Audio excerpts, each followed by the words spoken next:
Halo, perkenalkan nama saya Aksal Lenim Putrananda dari kelas D dengan NIM 201003222011321. Perkenalkan, nama saya Ali Zaini Amanullah dari Teknik Sipil kelas D, NIM 201003222011327. Perkenalkan, nama saya Rina Widyastuti dari Prodi Teknik Sipil kelas D. Perkenalkan, nama saya Vidya Yusuf dari kelas D dengan NIM 200322211113. Menurut Seihan tahun 1990, limpasan adalah bagian presipitasi, juga kontribusi permukaan dan bawah permukaan. Ia terdiri atas gerakan gravitasi air dan nampak pada saluran permukaan dari bentuk permanen maupun terputus-putus. Limpasan permukaan adalah bagian limpasan yang melintas di atas permukaan tanah menuju saluran sungai. Limpasan berlangsung ketika jumlah curah hujan melampaui laju infiltrasi air ke dalam tanah. Air kemudian akan menjadi air limpasan ke tanah telah tidak mampu menyerap air. Runoff bersumber dari yang pertama, yaitu aliran permukaan atau surface flow. Adalah bagian dari air hujan yang mengalir dalam bentuk lapisan tipis di atas permukaan tanah. Aliran permukaan dapat terkonsentrasi menuju sungai dalam waktu singkat, sehingga aliran permukaan merupakan penyebab utama terjadinya banjir. Yang kedua yaitu aliran antara atau interflow. Adalah aliran dalam arah lateral yang terjadi di bawah permukaan tanah. Aliran antara terdiri dari gerakan air dan lengas tanah secara lateral menuju elevasi yang lebih rendah. Proses aliran ini lebih lambat dari aliran permukaan, dengan tingkat kelambatan dalam beberapa jam sampai hari. Untuk yang ketiga yaitu aliran air tanah.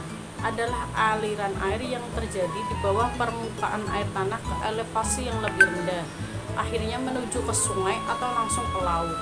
Proses aliran air tanah ini lebih lambat dari aliran air antara, dengan tingkat keterlambatan dalam mingguan sampai tahunan. Berikut ini merupakan tabel kelas penggunaan lahan yang meliputi hutan rapat, hutan tak rapat, pertanian, dan bangunan. Masing-masing memiliki hairkat 5, 10, 15, dan 20. Manfaat hutan. Kemudian permukaan tanah yang dipenuhi dengan pohonnya akan menghasilkan seresah liter atau cukup banyak. Seresah itu berasal dari bahan organik berupa daun dan ranting kering yang gugur. Secara perlahan seresah sedang menuju ke proses pembusukan. Bahan organik itu berkumpul di atas permukaan tanah. Setelah itu berfungsi seresah dan tanaman bawah rumput adalah menahan hempasan air yang jatuh dari daun sehingga tidak langsung jatuh di permukaan tanah, sehingga air larian akan berkurang karena air disimpan yang masuk ke dalam tanah bertambah. Untuk resiko terjadinya banjir akan berkurang. Manfaat hujan. Kemudian permukaan tanah yang dipenuhi tegakan pohonnya akan menghasilkan seresah atau liter yang cukup banyak. Seresah itu berasal dari bahan organik berupa daun dan ranting kering yang gugur. Secara perlahan seresah sedang menuju ke proses pembusukan.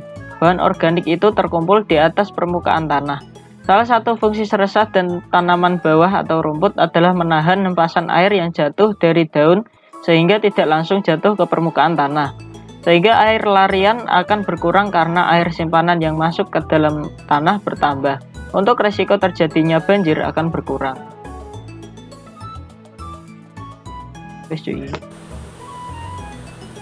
Berikut dampak dari permukiman, yaitu permukiman atau bangunan mengakibatkan berkurangnya ruang peresapan air hujan pada larian air hujan atau runoff. Semakin besar runoff berdampak pada banjir, baik di wilayah perkotaan maupun banjir bandang pada beberapa sungai. Selanjutnya adalah tempat limpasan air. yang meliputi hutan, biopori, dan sumur resapan. Tingkat runoff di berbagai tempat hutan. Tingkat runoff sangat rendah dikarenakan gaya resap air yang masih sangat baik. Perkotaan tingkat runoff tinggi dikarenakan minimnya resapan air. Pedesaan tingkat runoff relatif rendah karena masih minim bangunan beton.